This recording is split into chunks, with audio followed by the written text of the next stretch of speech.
Bonsoir à tous. On va essayer de réfléchir.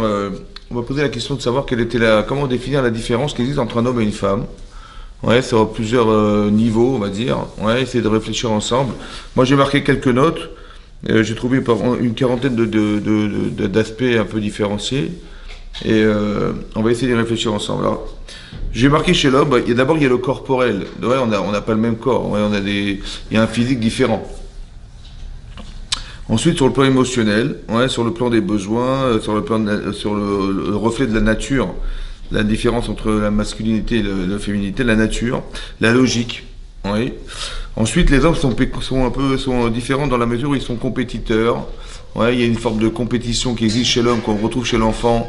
Ouais, c'est la compétition, c'est-à-dire qu'on veut être les plus forts, les plus rapides, les plus performants, etc. Ça fait partie de la compétition. Il y a évidemment la force physique. Il y a la fierté masculine, le pragmatisme. Voilà, j'ai marqué un peu les nuances qui existent. Déjà, sur le plan, dans la jante masculine, c'est un peu ça qu'on retrouve. Ouais. La jante féminine, il y a bien sûr l'émotionnel, les besoins sont différents, la nature est différente, la logique est différente. Une femme, elle aime échanger, parler, discuter. Oui, elle n'est pas forcément en attente d'écoute, ouais, mais mais en attente de tousser. Mais en attente de discuter, de parler, de communiquer. Elle a besoin de parler, de communiquer, d'échanger. La Gemara résume ça dans la Gemara dans Kiddushin, elle dit que Hachem il a envoyé 10 mesures de parole. Dans le monde, les femmes en ont pris 9 et les hommes en ont pris 1. C'est-à-dire que les femmes, elles ont besoin de parler, elles ont besoin de discuter, d'échanger, c'est important pour elles. Après, il y a la fragilité physique. Ouais, les femmes sont moins puissantes, moins fortes que les hommes. Il y a la pudeur et le romantisme. Ouais, cette pudeur, le romantisme. Ouais, chez une femme, c'est beaucoup plus évolué que chez un homme. L'homme, il est plus pragmatique. Les femmes, elles sont plus dans l'émotionnel, dans le romantique. Ouais. Dans la pudeur aussi, on trouve de la pudeur chez la femme. Ouais, on voit pas chez des hommes. On voit chez des hommes des besoins de bagarre, de guerre, etc. Les femmes, elles sont plus dans essayer de faire la paix, dans essayer d'avoir une relation. Il n'y a pas des braqueuses de banque chez les femmes, j'en ai pas vu. Mais disons que c'est pas une femme qui va aller chercher une Kalachnikov pour aller massacrer des hommes ou des femmes, d'accord. Donc il y a cette pudeur qu'on retrouve chez la femme. Après, c'est intéressant de se poser la question, il faut la poser aux femmes et aux hommes, savoir qu'est-ce qu'une femme attend d'un homme, c'est intéressant d'y réfléchir, ouais, parce que c'est bien d'entendre d'une femme qu'est-ce qu'elle pense des hommes, et aussi le contraire, ouais, qu'est-ce que les hommes attendent d'une femme, c'est important que les femmes entendent ça.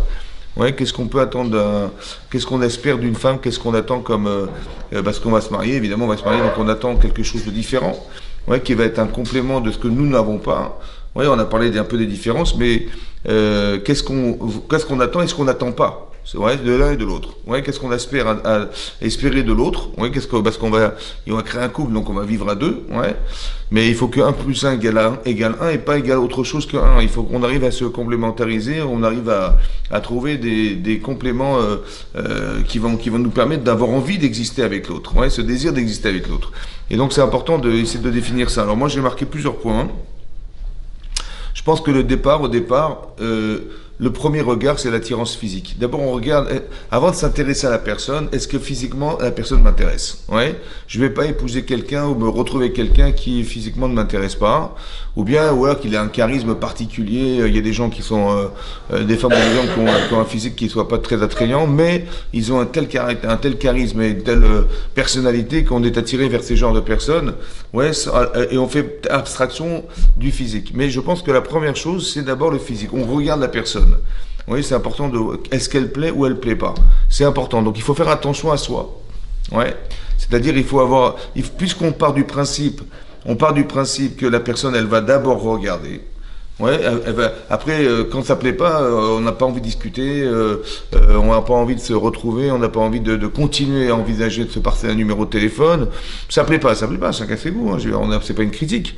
Mais quelque part, je pense que l'aspect physique au départ, c'est un des déterminants. Il faut avoir envie de se retrouver avec la personne. Elle me plaît ou il me plaît, j'ai envie de discuter avec lui, j'ai envie de le retrouver. Et donc ça c'est important, le physique est important. Donc plein de gens qui se négligent, ouais, physiquement, ils ont ce problème. La négligence de soi, ouais, où les gens vont dire, écoutez, si c'est que le physique, bah oui, mais c'est important, ouais, qu'on ait envie de se retrouver avec une personne avec qui on a fierté de se retrouver dans la rue, ouais. On est fier, ouais, ou pas, ou bien on n'a pas envie qu'on nous regarde avec cette personne. C'est l'aspect physique. Après, après on va regarder autre chose. Il y a le rapport intellectuel. c'est-à-dire le cursus scolaire, tout ce qui a été, tout ce qui a été le passé, ouais, le niveau d'études, l'éducation, etc. Le vécu dans son passé aussi, c'est important. Qu'est-ce qu'on a vécu auparavant ensemble, qu'est-ce on a vécu personnellement, c'est important, parce qu'il peut y avoir des moments heureux, des moments moins heureux, des choses qui peuvent être des traumatismes personnels, ouais, qui peuvent aussi déranger, et ça, hein, c'est important qu'il y ait cet aspect des choses qui soient relevées.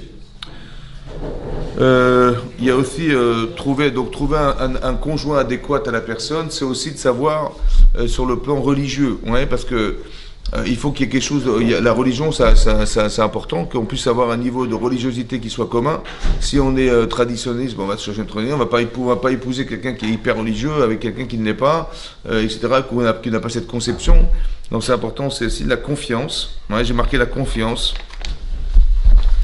La confiance, de rassurer la personne avec qui on vit, ouais, d'avoir envie de rassurer la personne. Les gens, en général, ils pensent que tout va tourner comme il faut, mais en fait, ils ne se mettent pas en confiance. C'est-à-dire que on pourrait toujours douter de la personne avec qui on vit, ouais, et ça peut poser problème parce qu'on est toujours dans le soupçon de ce qu'elle va faire ou de ce qu'il va faire, des appréhensions qu'on pourrait avoir sur la personne. Donc la confiance est fondamentale. La sécurité, de se sentir sécurisé par la personne avec qui on vit.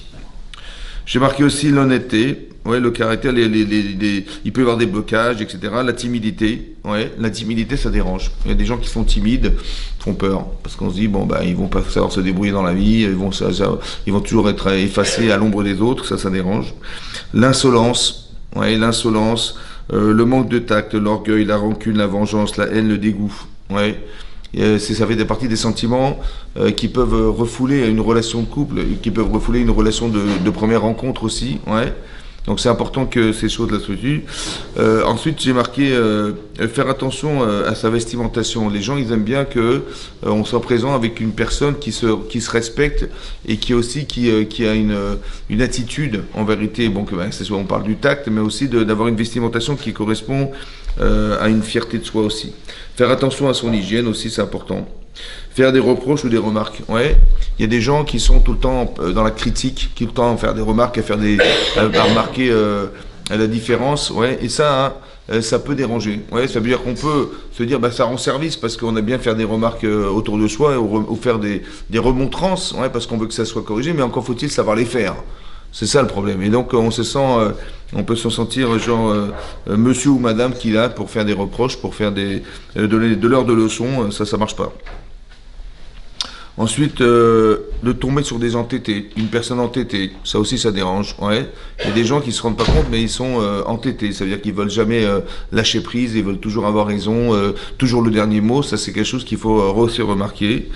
Le complexe de supériorité, des gens qui sont pervers narcissiques aussi, ouais, qui sont dans toujours s'imposer et toujours essayer d'écraser la personne pour qu'elle soit toujours à son service.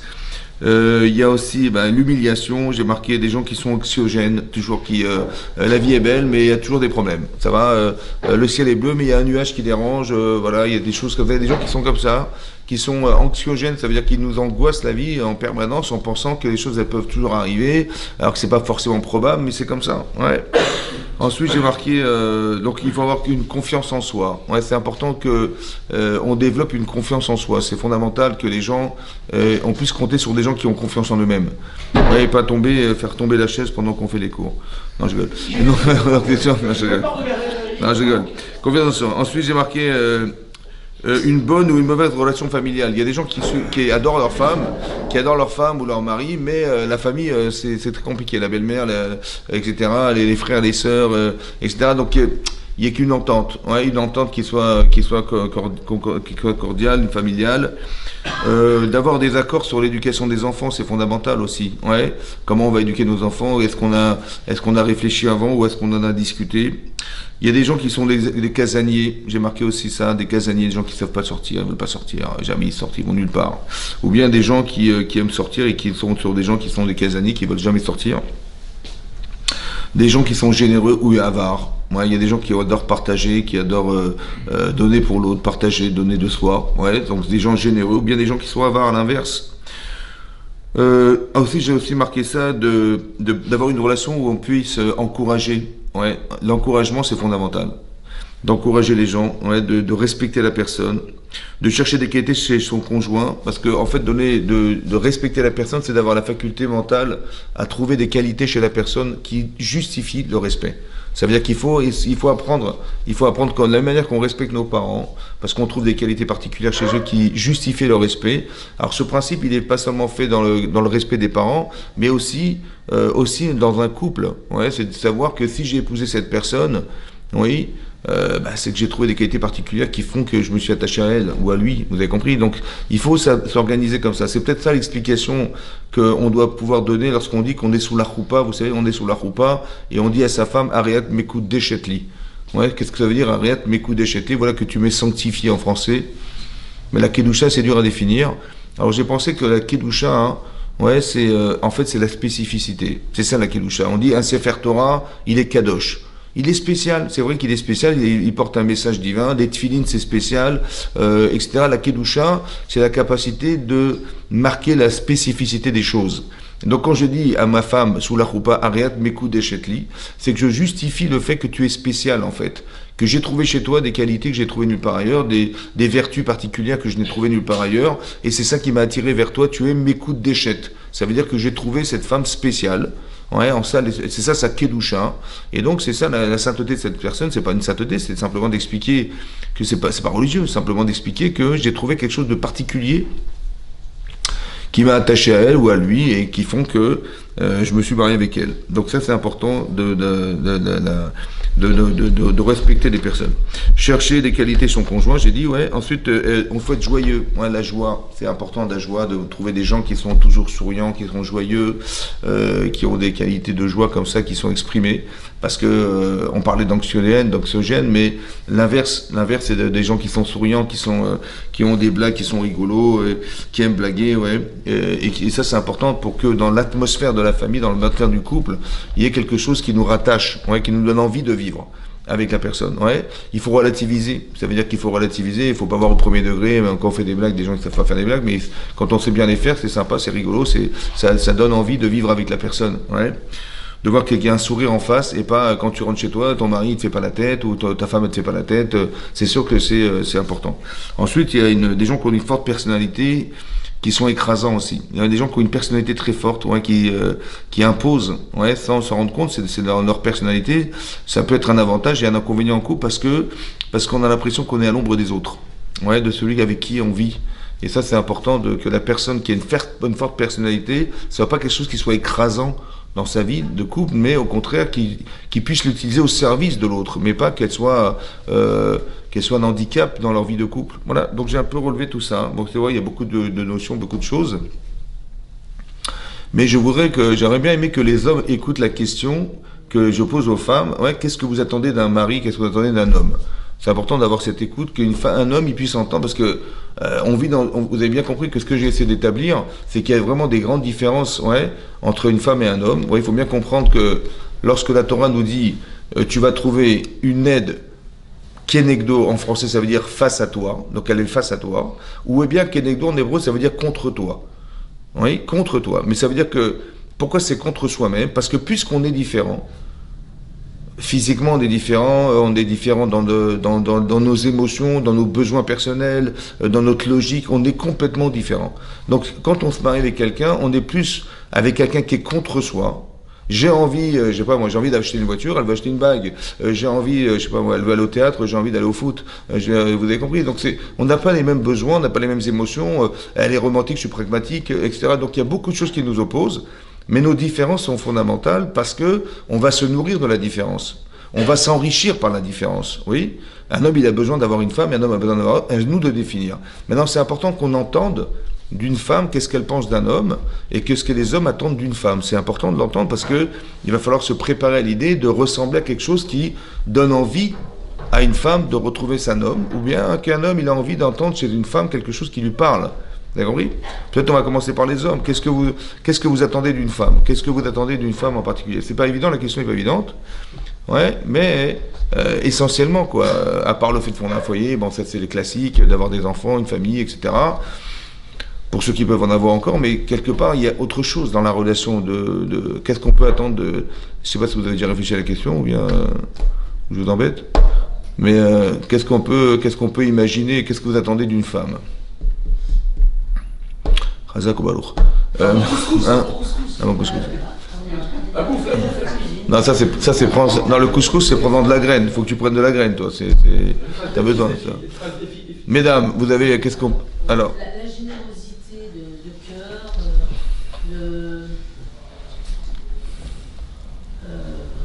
l'attention.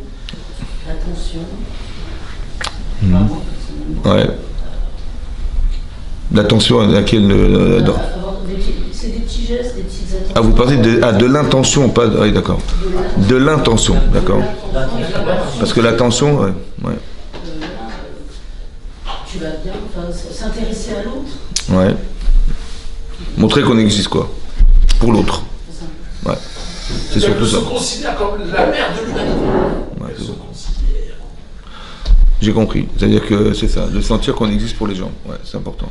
Est-ce que ça rejoint beaucoup de choses ici? Ça veut dire que dans la relation de couple, si on ne se sent pas exister pour l'autre, on se sent ignoré, on se sent absente dans l'esprit des gens. C'est sûr que ce soit un homme ou une femme, c'est pareil. Je veux dire, pourquoi c'est important d'en parler? Parce que les Chachamim d'expliquer que si on se sent fier, si on a envie d'exister, oui, à la différence d'un animal qui lui n'a envie que de subsister à la violence ou à comment dire, au fait qu'on veuille nous faire disparaître, parce que quand un animal il a peur de disparaître, il veut se protéger de ça, ouais, cet instinct animal c'est celui-là. Nous il y a autre chose, ouais, c'est qu'on a une âme. On a une âme. Ça veut dire que l'âme, en fait, elle est tellement importante à nos yeux, oui. C'est pour ça que quand quelqu'un nous ignore, ouais, si par exemple vous rencontrez quelqu'un dans la rue, une copine d'enfance que vous avez ou que vous aviez rencontré il y a 20 ans, vous avez une très très forte amitié, ouais, et tout à coup vous la retrouvez 20 ans plus tard et vous l'appelez par son prénom, ça va? Et elle vous voit, et elle vous ignore carrément, elle change de trottoir, elle s'en va. Comment vous vous sentez? Mal. Mais pourquoi? Bon, ben, elle vous a ignoré, elle vous a rien dit, hein. Elle vous a rien dit, elle vous a rien fait, vous avez compris, elle vous a juste ignoré, ça va? Elle vous a rien dit. C'est pas qu'elle nous a insultés, c'est pas qu'elle... mais le fait qu'elle ne vous considère pas, pourquoi ça gêne? Et comment ça se fait que ça gêne? Mais pourquoi ça gêne? Ça, c'est que dans l'humain. C'est que dans l'humain. Moi, je fais une petite blague, je m'amuse, je fais une petite blague. J'ai dit, imaginez-vous, un type, il se balade dans la forêt, et puis tiens, tout à coup, il rencontre un champ où il y a des vaches, des animaux, des vaches. Ouais. Et puis, il regarde cette vache, et il est en train de brouter. Il attend qu'une chose, c'est qu'elle le regarde. Bon, tout à coup, la vache, elle tourne la tête. Et il dit à la vache, espèce de grosse vache. Bon. Et puis elle le regarde, bon, et puis elle continue à brouter.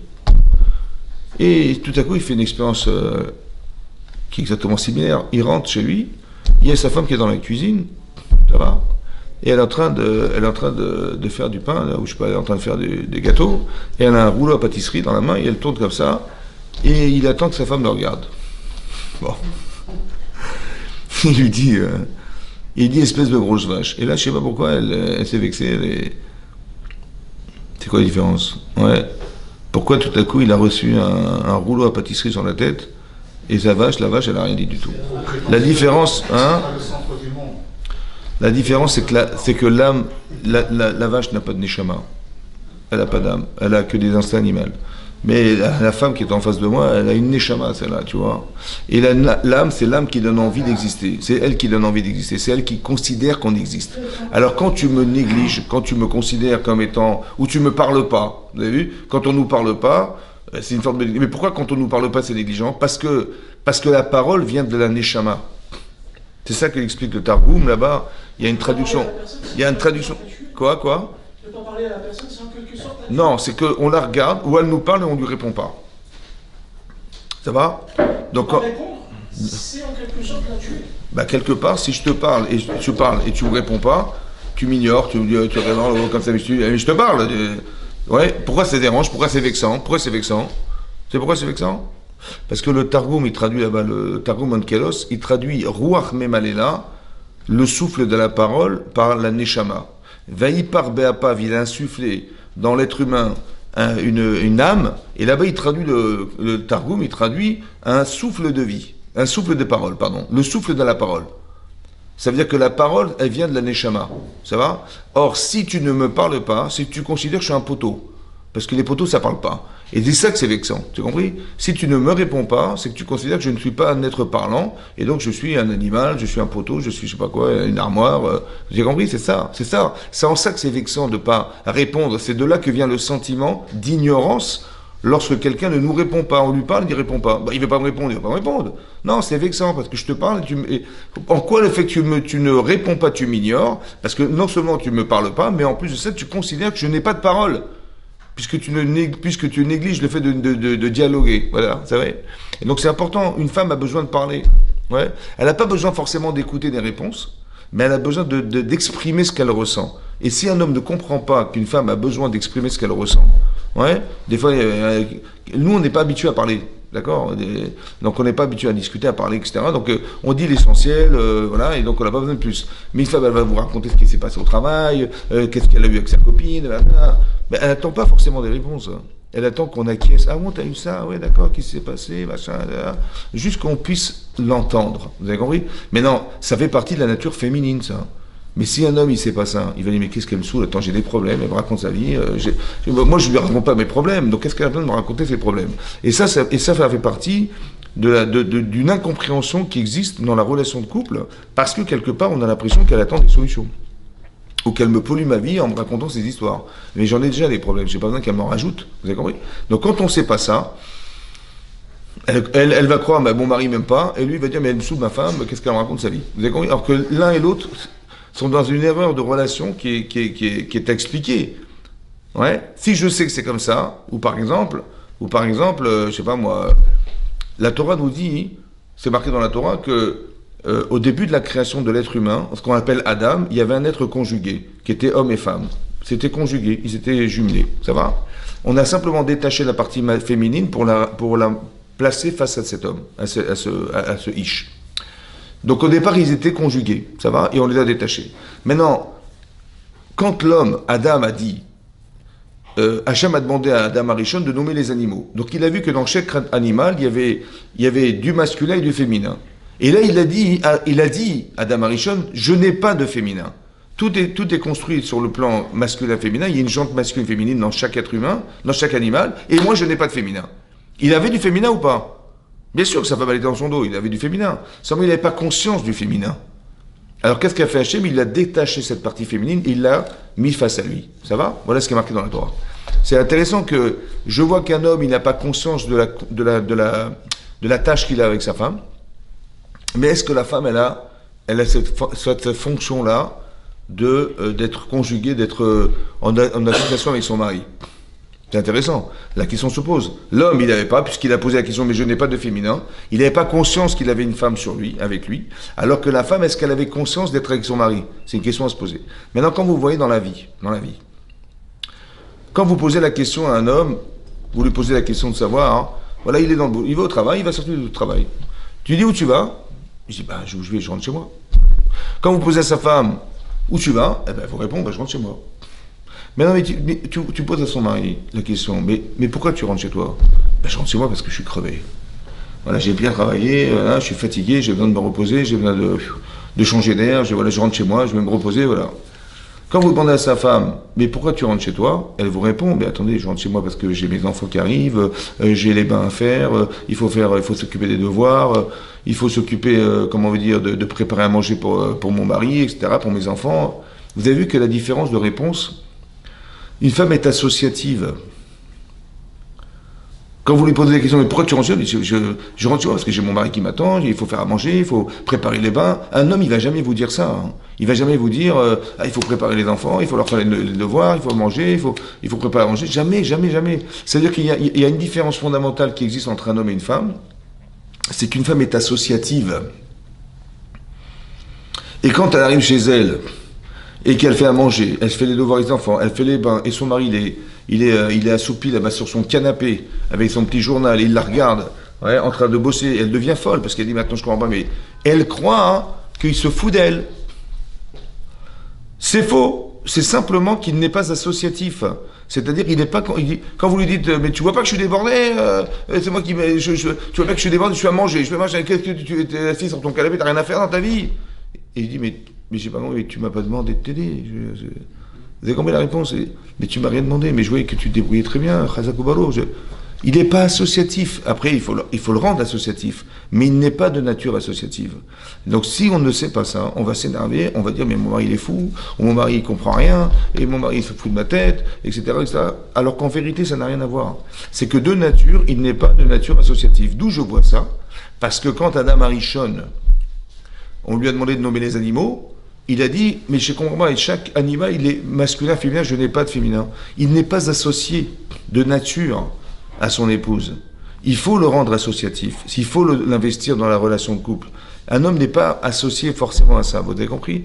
Il est plus dans l'usage du féminin que dans l'association au féminin. C'est différent. Donc quand on ne le sait pas, bah évidemment qu'on a des problèmes. Autant lui, il va dire, c'est son boulot, on va dire, entre guillemets, il va s'occuper des enfants, il va s'occuper de... Moi, je ne sais pas cuisiner, il va penser ça, alors qu'en vérité, c'est faux. Tu as besoin de participer, tu as besoin de montrer que tu partages quelque chose avec elle. Ce sont des perches tendues, en fait. Vous avez compris ça? C'est comme une femme, elle va dire à son mari, voilà, on doit faire les courses, est-ce que tu veux m'accompagner? Bon, qu'est-ce qu'il va penser, lui? Quoi, tu sais pas conduire, tu veux que je porte les sacs, il va penser physique, parce que monsieur, c'est monsieur muscle. Vous avez compris? Donc il va penser, il faut porter des trucs, il faut porter des courses, donc tu as 20 mois pour porter les courses. Et donc il va dire, mais attends, je sais pas comment, il n'y a pas de caddie, il va croire qu'elle lui a dit, vous avez compris, il dit, tu peux m'accompagner. Donc il a compris, tu peux m'accompagner pour porter les sacs. Je dis, mais porter les sacs, mais il y a des caddies, tu peux prendre les caddies et te débrouiller avec. Vous avez compris ou pas? Alors qu'en fait, elle a voulu lui dire, mais non, je voulais juste que tu m'accompagnes. Qu'on puisse avoir un moment où on se retrouve, voilà, tu es au travail, tu machin, je te vois pas, viens, on profite d'être ensemble. Vous avez compris la différence? Mais ça, c'est des natures différentes. Ça veut dire que le discours, il n'est compréhensible que dans l'instant où on a compris la nature de la personne. On n'est pas de même nature. C'est pour ça que c'est important, ouais, c'est important que vous sachiez à qui vous avez affaire. C'est important de définir la nature masculine qui n'a rien à voir avec la nature féminine, et c'est pour ça que c'est l'un contre l'autre, c'est vraiment un ezer kenegdo, ça peut être une aide, parce que quand on a compris, un homme il peut rassurer son épouse, vous avez compris, on peut, je sais pas, on est sorti ce soir, sortir seul j'ai peur, mais mon mari m'accompagne, c'est super, donc il me rassure, mon mari me rassure. C'est important aussi de se rassurer qu'on a bien épousé la personne qu'on a rencontrée un jour. Parce que vous avez compris la différence entre avant et après le mariage. Avant le mariage, c'est tout feu, tout flamme, les machins, les fleurs, les machins, les restaurants, les trucs. Et quand on est casé, c'est terminé. Ça veut dire que voilà, on est à la maison et tout, et pas de cadeaux, pas de machin, pas de sourire, pas de rien du tout. Vous avez compris, on est dans la séduction et on l'est plus forcément lorsqu'on est marié. Parce qu'on est casé, ça y est, on a trouvé son épouse, ou elle a cherché à épouser cet homme, absolument celui-là, elle l'a eu. Alors Hachem, elle est contente, c'est terminé, après c'est fini. Ça veut dire qu'elle a eu ce qu'elle voulait, il a eu ce qu'il voulait, et après, ça s'émousse. Et là, on va tomber dans une autre perspective de vie qu'il faut absolument alimenter, parce que si elle n'est pas alimentée, elle pose problème. Ça va? Elle pose problème relationnel. Oui? Surtout qu'après, ça devient la routine. Et la routine, c'est le pire des poisons. Parce qu'on vit avec la personne, et ça, c'est aussi une problématique de vie, de couple. Ouais? Comment on va gérer la routine? L'habitude de parler avec quelqu'un, ça fait 10 ans que tu la connais. Tu la connais par cœur, la fille, tu la connais, ta femme, tu la connais par cœur, c'est toujours la même personne, tu as les mêmes remarques, tu as les mêmes réflexions, toujours la même... Et ton mari, c'est pareil. Après, le problème, c'est que t'as envie de changer. T'as envie de changer les meubles, t'as envie de changer la voiture, t'as envie de changer ta femme. Ou t'as envie de changer ton mari. Mais c'est logique, parce qu'on n'a pas le réflexe de penser qu'on peut, ce qu'on appelle être mechadesh, c'est-à-dire avoir une relation neuve, une relation nouvelle. Il faut essayer de... Et ça fait partie de ne pas tomber dans la routine. Ouais, parce que la routine, le fait de tomber dans l'accoutumance, on se lasse. Ouais. Ça, c'est une chose à savoir. À part ça, il faut aussi savoir que puisque il y a une très forte émotion chez une femme, très importante, et que si elle ne comprend pas, du moins ce que l'homme pense, il n'est pas compris par son mari, ouais, par sa femme, pardon, tout de suite, on colle des étiquettes. Ça va? Il est comme ça, il changera jamais, etc., etc. Ouais, ou des déceptions. Et je vois dans les couples aussi, ce qui peut arriver malheureusement, c'est que quand c'est répétitif, ça devient difficile. Parce qu'après, on tombe dans une forme de dégoût de la personne. Et là, quand on est dans l'émotionnel, c'est très dur d'arriver à ramener les gens à la raison. Parce que, oui, vous avez raison, mais je ne peux plus. J'ai plus envie, j'ai machin. Vous avez compris ça? Ça, c'est aussi important. C'est pour ça qu'il faut faire attention à ça. Ouais. Faire attention de ne pas tomber dans la routine, de ne pas tomber dans des habitudes où les choses, elles se répètent et c'est toujours la même vie et rien ne change. Ça fait des mois on vit la même chose, qu'on pense la même chose, qu'on parle de la même chose. Et les choses faisant, à un moment donné, on n'est pas fait, en fait, on n'est pas fait pour tomber dans l'accoutumance. Vous avez compris? C'est comme ça. De nature, on n'est pas fait pour comme ça. Et Hachem a fait en sorte qu'on ne tombe pas dans l'accoutumance. Parce que il faut absolument qu'on se renouvelle quelque chose. On ne peut pas manger tout le temps des petits pois. C'est pas possible. Vous avez compris? Tu manges une fois, 2 fois, le matin, l'après-midi, le soir, l'après-midi, le soir, le matin, les petits pois... halas, comme on dit chez nous. Ouais. Donc, et pourquoi c'est comme ça? Ben, c'est comme ça, c'est la nature humaine. On nous a fait comme ça pour nous dire que ben, tu vas peut-être on va faire des haricots. Tu vois? Mais comment on fait les haricots? Ben, viens, renseigne-toi. Et peut-être on va peut-être des pizzas, on va manger autre chose, on va peut-être de la viande, on va manger du poisson. Il y a tellement de recettes, des recettes. Mais pourquoi c'est comme ça? Parce qu'on ne peut pas s'habituer. Il ne faut pas s'habituer. Il ne faut pas tomber dans la routine. Il ne faut pas que ça soit quelque chose qui... On n'est pas linéaire. On n'est pas fait pour être linéaire. On est fait pour évoluer de façon permanente. Donc c'est pareil.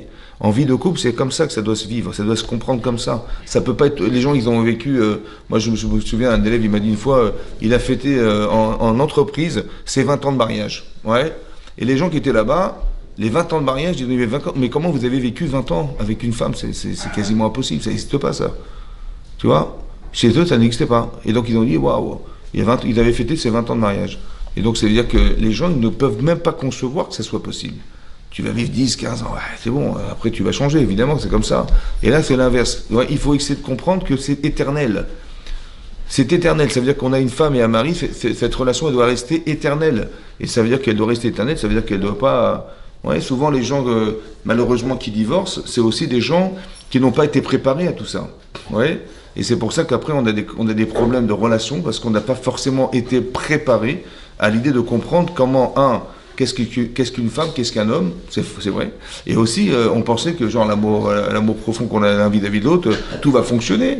Ouais, c'est normal, on s'aime, donc c'est normal, non? Ouais, en fait, on se rend compte que c'est ça, comment dire, la logique de la relation, elle doit se faire de façon à ce que, qu'est-ce que m'apporte? Il faut réfléchir en amont déjà, tout ce qu'on vient de dire, c'est important, mais aussi de savoir qu'est-ce que m'apporte un homme en tant que femme. Qu'est-ce qu'il m'apporte de plus? Et aussi la même chose pour un homme, qu'est-ce qu'une femme apporte à un homme? C'est important d'y réfléchir.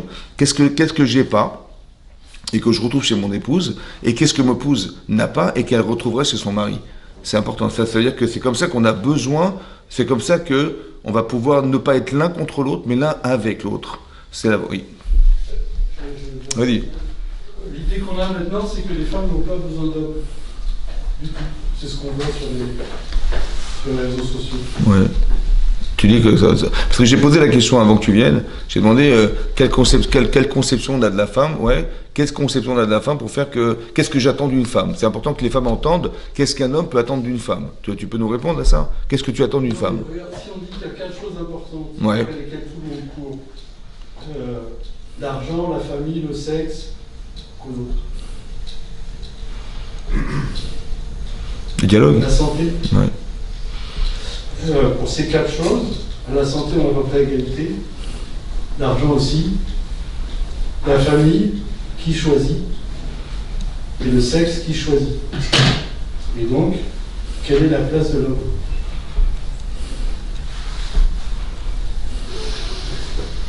Il y a eu un changement. Chacun apporte quelque chose d'autre. Chacun apporte quelque chose d'autre. Ce que tu apportes à ton épouse, ce que tu apportes, qu'est-ce que tu apportes, qu'est-ce qu'un homme il peut apporter à sa femme? Non, on n'est pas marié, on est ici, oui, mais c'est pour ça que je dis, mais c'est important de l'entendre. Que c'est ça l'objectif du cours, c'est d'expliquer qu'on puisse entendre qu'est-ce qu'une femme elle peut attendre d'un homme, ouais. Donc tu dis, bah, si elle attend ça de moi, donc je vais essayer de m'adapter, de m'acclimater à cette volonté. Et l'inverse aussi est vrai, tu vois. Parce que lui, la santé, bah, d'accord, bien sûr, on espère qu'on sera tous en bonne santé. La sexualité, évidemment, que c'est très important. La famille, évidemment, mais tu parles de choses qui sont généralisables. On est dans la généralité, mais nous, on voudrait savoir, là, j'ai cité une quarantaine de choses qui nous différencient, tu vois. Donc c'est important de voir que ce sont des choses qui sont il y a des gens qui sont, on a parlé on parlait de générosité, d'avarice, on parlait de caractère, de gens qui sont narcissiques, des gens qui sont, non, mais parce que le savoir-vivre, tu vas vivre avec quelqu'un, si quelqu'un, je sais pas, il est toujours dans le reproche, tout le temps, il est tout le temps en train de dire, une femme qui est perfective, elle dit, ouais, il faut que tu fasses comme ça, il faut que, toujours dans le reproche, à la fin, je sais ce que je peux pas faire, je sais que tu n'aimes pas que je fasse, mais qu'est-ce que tu aimes chez moi? Vous avez compris? Donc il faut qu'on apprenne aussi à voir, ouais, ça s'appelle le respect, ça s'appelle essayer de trouver des qualités chez la personne qui justifient le respect, d'avoir cette faculté intellectuelle et émotionnelle à retrouver chez la personne quelque chose qui engage le respect. Non mais là ce que je veux dire, c'est que dans le célibat, c'est la femme qui fait la loi. C'est la femme qui décide. Jamais l'homme. Ah bon? Dans quel film? Comment ça, dans quel film? Je sais pas, c'est ça la vie de partage. Non, c'est-à-dire que c'est pourquoi Avant, l'homme avait l'argent. Ouais. Maintenant, c'est plus le cas. Ouais. Donc là, pour la santé, on est à égalité. Pour l'argent, on est maintenant à égalité. Ouais. Qui décide concernant la famille? Qui a le rôle le plus important? Par exemple, on va dire comme ça. Par exemple, tu as envie de déménager parce que tu veux être plus proche de ton travail. Mais ta femme, elle veut être proche de ses parents. Non, mais je t'explique des choses. Qui va décider? Après, où se trouvent les priorités? Qu'est-ce qui est important pour l'équilibre du couple, etc. Ben après, on va y réfléchir et on va discuter. Pourquoi tu penses que c'est la femme qui va forcément avoir le dernier mot? D'un couple déjà constitué. Alors là, je pense qu'on est tous célibataires, divorcés. Ouais. Et alors? Et alors, c'est pas la même configuration. Mais on parle pas. Quand tu me dis qui va décider, la femme va décider, c'est que tu es marié. Tu dis pas que c'est pas avant de se marier. Tu parles du mariage. Quand tu dis c'est elle qui va décider, tu es dans le mariage. Donc si quelque part. Je parle du célibat, pas du mariage. Tu parles que c'est la femme qui décide. Je sais pas quand elle décide. Ça paraît une évidence, Ah, dans le célibat, c'est elle qui décide. évidemment. Dans le célibat, mais vous connaissez même pas comment c'est elle qui décide, j'ai pas compris. Ah, c'est elle qui va décider où tu vas aller, où tu vas vivre, où tu vas dormir, où tu vas. Quand une femme elle fait un reproche, elle cherche quoi? Hein? Quand une femme elle fait un reproche, Ouais. qu'est-ce qu'elle cherche? Il y a deux. Elle cherche à exister? Non, il y a deux raisons. Soit elle essaie de se rassurer. Il faut que tu changes parce que je suis pas rassuré. Soit elle a vraiment envie que tu changes. Ça va? Il y a deux façons de le comprendre. Soit une femme elle peut dire, bah, écoute, je viens avec un homme qui me pose un problème parce qu'il se comporte comme ça, ou il a une façon de penser qui n'est pas logique, ou etc. Donc je fais un reproche dans l'intérêt de permettre de bonifier ma personne avec qui je vis, ou bien qu'elle va faire des reproches parce que ça la rassure de savoir qu'elle l'a dit, tu vois. Le fait qu'elle ait dit quelque chose, après tu feras ce que tu voudras avec, tu vois. Mais le problème c'est que il y a une façon. C'est que le reproche, ça peut l'amener à la rupture. Oui, mais c'est ça le problème parce qu'on n'est pas fait. Non, parce que il y a une façon de faire. Je t'explique. Est-ce que l'objectif du reproche c'est de dire à la personne des vérités? Ou le reproche, c'est d'amener la personne à la vérité. Par exemple, toi, tu penses... Ah, ça, vérité. Non, écoute-moi. Par exemple, un homme, il est avare, ouais. Ou alors, il est rigide, ou il est casanier, elle a envie de sortir, et monsieur, il dit, écoute, je m'ennuie, il faut qu'on sorte. Et j'ai envie de sortir, il dit rien, ça. Et lui, il veut pas, d'accord? Alors, elle lui fait le reproche, il dit, il y en a marre, tu es un casanier, il faut que ça change, ça va? Maintenant, l'intérêt, c'est quoi l'intérêt? Tu dis, mais attends, quand tu rappelles à quelqu'un ses défauts, par réflexe, il refuse d'entendre. Ça va ou pas? Quand on fait un reproche à quelqu'un, par réflexe... Quand t'es sorti 3 fois dans la semaine et que la femme elle te dit viens on sort la 4e fois avec tu et tu lui dis non, et tu dis t'es un casanier. Non, là c'est un pas... faux reproche. Ben non, ça c'est un faux reproche, on parle pas de ça. Et la femme elle est capable de ça. Oui, on s'en fout, c'est une exception à la règle. On parle de la règle. La règle c'est que si tu sors 3 fois par semaine et qu'une fois t'es pas sorti, t'es pas casanier. D'accord, on est tous d'accord. Elle va te dire t'es casanier. Eh ben c'est pas grave, tu lui expliques. Ben, t'as compris. Mais tu as bien compris que... Sorti 3 fois. Mais non, mais t'as compris, quand je dis casanier, c'est-à-dire que c'est des gens qui sortiront jamais de leur vie. C'est ça, casanier. Comme un reproche, au contraire, ça peut être constructif. J'entends, mais comment tu l'acceptes? Quand on fait reproche à quelqu'un, en général, on refuse d'entendre. Quand tu me fais un reproche, j'ai pas envie de t'écouter. C'est ça le problème. Le problème, c'est que... Donc, il y a une façon de dire. C'est-à-dire que quand tu dis, voilà, je sais quand je vais dire à ma femme un reproche, ou je vais dire à mon mari un reproche, de façon... Par réflexe, il va pas vouloir l'entendre. Ça va? De quel droit tu me permets, madame donneuse de leçons, machin, nanana, tu vois, tout ça, ou bien le contraire, d'accord? Donc on refuse. Donc il y a une façon de dire. Mais non, il y a une façon de dire. Il y a des gens qui vous disent, le ton n'est pas bon, ça va? Tu me dis, genre de façon violente. Donc c'est sûr qu'il faut pas attendre, parce qu'à un moment donné, on est agacé par la répétition des erreurs, etc. Et là-bas, on éclate. Donc, il faut pas exploser, c'est sûr. Donc, il faut le dire quand on a quelque chose à dire, il faut le dire tout de suite. Ouais. Il faut pas le dire devant les autres, etc. Il faut le dire. Mais c'est surtout important, il y a la façon, il y a le ton. C'est très important. Le ton, la façon de dire. Quand c'est dit de façon imposante, ça ne s'entend pas. Ça va? Mais par contre, si je sens que dans ton discours, dans ta façon d'exprimer, tu veux me bonifier, ouais. Je veux dire que quand une femme, elle doit faire un reproche à son mari, elle doit réfléchir comment je vais lui dire. Et quand un homme, il va faire une reproche à sa femme, il faut qu'il réfléchisse comment je vais lui dire. Parce que ce que je vais dire nous sépare. Mais on est en train de décrire une situation qui est déjà passée pour la plupart des gens. Oui, c'est ce que je dis, c'est ce que j'explique. C'est ça. Mais c'est ce que j'explique. Ça veut dire que il y a le ton, il y a la façon de dire, ouais. Et il y a aussi ce qui est très important, c'est que je veux ramener la personne à moi et je veux pas simplement lui dire la vérité en disant débrouille-toi avec ce que je t'ai dit. Tu vois? Par exemple, genre t'es nerveuse, ça va? Eh bien, il y en a marre, t'es nerveuse, il y en a marre, t'es nerveuse. Bon, bah, la fille, elle sait qu'elle est nerveuse. Bah, tu me répètes simplement, tu me répètes ce que je sais déjà, je suis nerveuse. Donc, je sais que je suis nerveuse. Donc, mais non, mais tu m'aides pas parce que tu me rappelles ce que je ne suis, que tu n'aimes pas ce que je sois. Mais je suis comme ça. Alors, j'aurais préféré entendre autre chose. Comment j'aurais pu faire pour ne pas être nerveuse? Ou comment je peux me calmer dans ma vie? Ou comment je peux... C'est ça que j'aurais préféré entendre plutôt que de dire, de rappeler aux gens ce qu'ils sont pas. Tu as compris? J'aurais préféré une femme calme, j'aurais voulu une femme souriante, tu fais toujours la tronche, tu fais des machins, tu dis des reproches, des réflexions, bah d'accord, tu es perfectible, mais tu n'es pas obligé d'être perfectible. Ou alors t'as des craintes qui sont inenvisageables. Il y a une chance sur 1 million que ça va arriver, mais ça va arriver. Bon, ça dire à la fin. Mais tu décris une situation qui est passée pour la plupart des gens qui sont ici, pour 100%. Et donc, ouais. La situation qui nous intéresse maintenant, qui nous préoccupe maintenant, c'est le célibat, c'est pas le mariage, c'est que faire du célibat et comment éventuellement en sortir. Je pense que c'est la situation. Bah, c'est ce que j'ai dit, j'ai parlé de ça avant que tu viennes, c'est pour ça que je suis désolé. Ouais. On a passé après l'étape suivante. Ouais. Ouais, vas-y, ouais. Non, il y a 3 problèmes qui s'articulent. D'accord. Bon, d'abord, il y a un problème auquel on se repère, c'est un problème de stratégie, de recherche dans la communauté juive. Là, il énonce on est un postulat, on fait une proposition qui est... C'est vrai qu'il n'y a pas de femmes, en fait, très peu des ratios sont disproportionnés. Donc, sa question porte là-dessus, il voulait avoir ton avis surtout, comment se fait-il qu'il y ait une pénurie de femmes dans la communauté juive. Le deuxième problème... C'est marrant parce que les femmes me disent aussi l'inverse. Hein. Elles me disent on trouve pas d'hommes, on trouve pas de trucs. Ouais. Le deuxième problème, puisque tu dis qu'il y a une graduation, il y a des étapes là, qui ont pas parlé de faire une sorte de thérapie de groupe, enfin voilà, comment gérer les problématiques entre un homme et une femme. Le troisième, moi je veux dire quand même que penser le couple, le choix de l'autre en termes de complémentarité, d'intégration, d'altérité, de la différence, hein, puisque tu l'as donné, c'est une vue de l'esprit, c'est a posteriori. Enfin, l'amour est un acte rationnel. Pourquoi c'est une vue de l'esprit? C'est parce qu'on aime, on ne sait pas pourquoi. Enfin, comme dit le poète, un amour précédé d'un parce que, l'explication d'un amour de femme. Enfin, oui. Non, après, on n'est pas en train. Oui. Une réponse là-dessus, mais moi, non, j'ai compris. Ça, tu parles de la relation amoureuse. Oui, mais la relation amoureuse permet de créer le lien.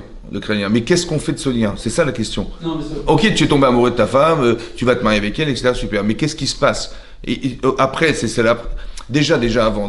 Parce que. Je suis en train de dire que ce lien, je le pérennise, je temporalise, parce que j'y trouve de la complémentarité. C'est pas comme ça dans la. Mais je pense que d'aimer. Penser de la complémentarité. Je pense que. Tu as raison, ça reste rationnel, mais ça peut s'expliquer. On va dire que tu vas retrouver chez quelqu'un quelque chose, soit que tu sens que tu n'as pas et que tu retrouves chez elle qui peut être quelque chose qui t'apporte quelque chose, ou bien au contraire, on se retrouve parce qu'il y a des choses en commun.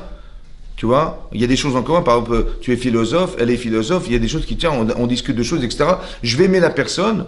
Après, il y a le physique au départ, hein, parce qu'elle est jolie, etc., ou elle me plaît, etc. Donc c'est important le physique, c'est ça qui m'attire vers elle. Et la deuxième chose, c'est, je trouve quelque chose, il y a un discours, il y a une communication qui correspond et qui me donne envie de la retrouver. Et donc je vais tomber amoureux d'elle. L'amour, ouais, ça veut dire qu'il y a quelque chose qui est commun à nous deux, qui peut être commun à nous deux, soit qui est complémentaire, soit qui est commun à nous deux. On a une façon de penser. Je sais pas, un type qui est un intellectuel, il va pas tomber amoureux d'une fille qui est pas forcément une intellectuelle, ou qui est manuelle, ou le contraire. Donc, je me souviens de la leçon de mon maître à la Sorbonne sur le couple. Il avait terminé sa leçon, c'est une leçon d'Agrègue. Il avait terminé sa leçon en disant combien de couples qui n'avaient rien à faire ensemble. Mais est-ce que c'est une règle? Est-ce que c'est une règle ou c'est une qui dure le plus longtemps? Est-ce que c'est une règle? Voilà, Non, mais qui n'avaient rien à faire ensemble. Et ce sont ces couples-là qui durent le plus longtemps. Ah bon, qui n'avaient rien à faire ensemble. Ça paraît incohérent.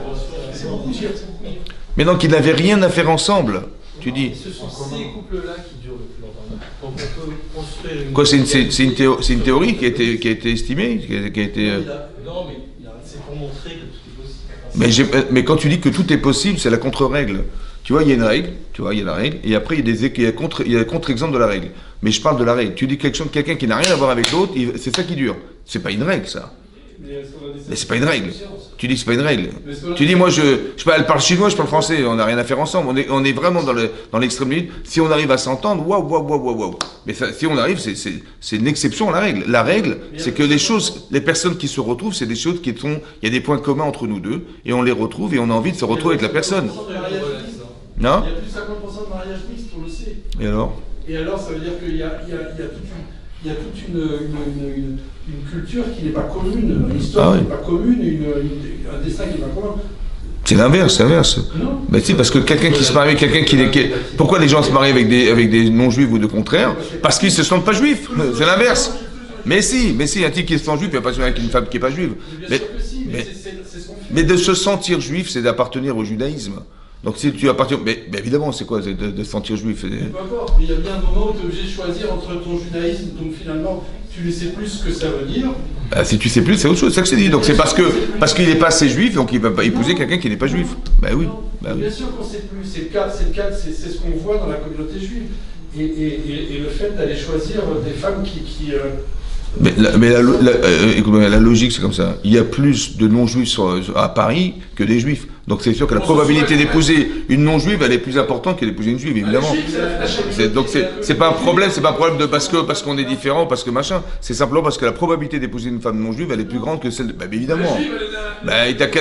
Tu vois, il y a 400 000 juifs et il y a 70 millions d'habitants. Évidemment que c'est comme ça. C'est pas parce que c'est simplement pas la probabilité de fréquenter. Quand tu es au boulot, il y a plus de non-juifs que de juifs, évidemment. Donc tu vas rencontrer des gens. Tu sors dans la rue, il y a plus de non-juifs. Donc la fréquentation, la probabilité de vivre avec quelqu'un ou de rencontrer quelqu'un qui n'est pas juif est beaucoup plus importante que tu vas retrouver une juive dans la rue.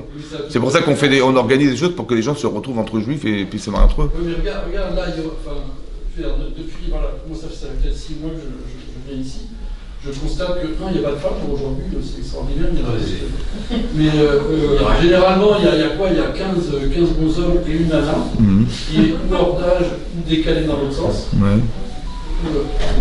Ça n'a rien à voir avec ce que tu veux. Bah si. Mais c'est quoi? C'est parce que c'est un événement sur les flyers, tu marques que c'est un événement destiné aux célibataires. Bah oui. Donc, on voit 15 mecs et une femme. Peut-être qu'il y a des femmes qui viennent et qui voient que c'est pas ce qu'elles veulent, elles ne reviennent pas, c'est tout. Mais ça fait partie, encore une fois, de la nature féminine. Quand elles voient que ça ne correspond pas à ce qu'elles recherchent, elles ne reviennent plus, les bonnes femmes. Tu crois que ça correspond? Après, je te dis que la nature féminine, t'es pas une femme. Donc la nature féminine, c'est partie de la féminine, c'est ça. Hein? Vas-y. Chacun a le droit de parler, vas-y. Hein? Il y a un problème que vous voulez pas avoir quand tu es seul. Lequel? Les rabbins en général ne font pas ce travail. C'est-à-dire, vous nous expliquez comment. Bon, je vais être un peu schématique. Vous nous expliquez comment on casse un œuf pour qu'il soit caché. C'est bien. Mais il n'y a pas de juif. Il n'y a pas d'union juive. Moi, j'ai un cousin qui est marié avec une noire. L'un de mes neveux, il est noir, il porte mon nom. Je connais une multitude de gens qui sont ou avec des Kabyles, ou avec des Arabes, ou avec des Noirs. Oui, ça, juif, pas de nouveau maître, pas de nouvelle religion. C'est pas juif. Non, mais les humains sont juifs, pas de nouveau maître, pas de nouvelle religion. De juifs et des humains. Alors, se mettre une seule religion pour tout le monde, la même. Mais c'est normal, ouais. Bah oui. Mais donc, vous ne tenez pas compte de ça, vous ne parlez jamais de ça. Si, c'est quelque chose d'important. Mais si, encore. Je suis trop religieux, moi. Non, c'est l'inverse. Vous parlez toujours de mettre. Attends, parce qu'il voulait dire quelque chose. Il voulait dire quelque chose. Oui. Là, tu viens de mettre en place dans le format, méthode pédagogique, tu viens de mettre en place de l'interactivité. Je peux te dire qu'il y aura plus de filles. Ah oui, c'est sûr, ouais. Si elles veulent parler, ouais, bien sûr. Ça va changer. C'est moins vertical, moins dogmatique. Qu'est-ce que vous en pensez, mesdames? Moi, j'ai déjà venu une fois il y a à peu près 2 ans. C'était plus effectivement one way. Et Et là, c'est vrai que ça soit intéressant. Après, il ne faut pas qu'il y ait trop d'interruptions aussi. Il faut qu'il y ait un certain... Mais je trouve que c'est intéressant parce que bon, bah, finalement, chacun relate son... Parce qu'on a abordé les problèmes que tout le monde se pose. Voilà, c'est vécu. Bah, c'est pour ça que j'ai fait court à l'initiative. Hachem il va me dire, convertir les filles, convertir les filles. C'est moi le mec. Qu'est-ce que tu voulais dire Tu voulais parler? Oui, non, Ouais, je vas-y. observe la population qui est ici présente ce soir, c'est ma première fois, donc je suis teinté de neutralité. On a tous eu une vie avant, a priori, pour la plupart en tout cas, j'ai envie de dire. On a eu une vie avant, et il faut se départir du fait que la relation homme-femme est un rapport de force. Ce n'est pas un rapport de force. C'est un rapport. Ce n'est pas ça. Il ne faut pas le voir comme ça. Ça peut l'être, mais il ne faut pas l'envisager comme ça. Maintenant, pour reprendre le propos de monsieur, je peux pas dire, il est vrai qu'aujourd'hui, trouver une femme juive compatible, au-delà des névroses nécessaires. Tu peux enlever le mot compatible. Attends, mais laisse-le parler. Compatible, en termes de névrose, c'est déjà un point important. Parce que un homme, une femme qui se marie, ce sont deux névroses qui sont compatibles. Qu'est-ce qu'il a dit ça? Mais. Laisse-le parler. Non, mais il n'est pas. Attends, mais tu laisses pas parler les gens. Tu peux te taire 10 minutes. Au-delà de ça, il est vrai qu'en tant que juif, et depuis pas très longtemps pratiquant, j'ai été disqualifié à maintes reprises parce que j'étais chômeur Shabbat et que mes dames ne pouvaient pas aller en week-end ou aller au restaurant ou faire leurs courses. C'est une réalité factuelle. Le mauvais penchant d'aller voir ailleurs se pose aussi. C'est une réalité. Ah oui, mais c'est sûr, bien sûr. Mais non, mais je dis. C'est un mauvais penchant. C'est pas une solution pour moi d'aller voir une femme de mariage. Non, c'est pas un mauvais penchant, mais qu'est-ce qu'on a plus que les autres? Mais c'est ça que je t'ai expliqué, c'est ça le judaïsme, donc tu refuses depuis tout le temps d'écouter. Si t'es juif, mon vieux, t'es juif, donc qui c'est qui t'a dit que t'étais juif? C'est parce que la Torah te dit que ta mère est juive. Mais j'ai quoi plus que les autres? On s'en fout, c'est pas le problème. Bon, mais après tu veux pas, tu peux être marié.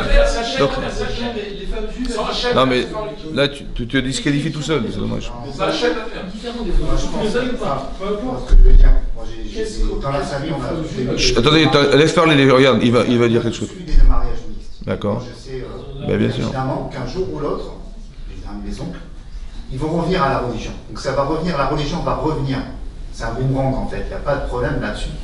On a une âme juive, elle est tout le temps en nous. On a une âme, une lumière en nous, et elle va se réveiller un jour.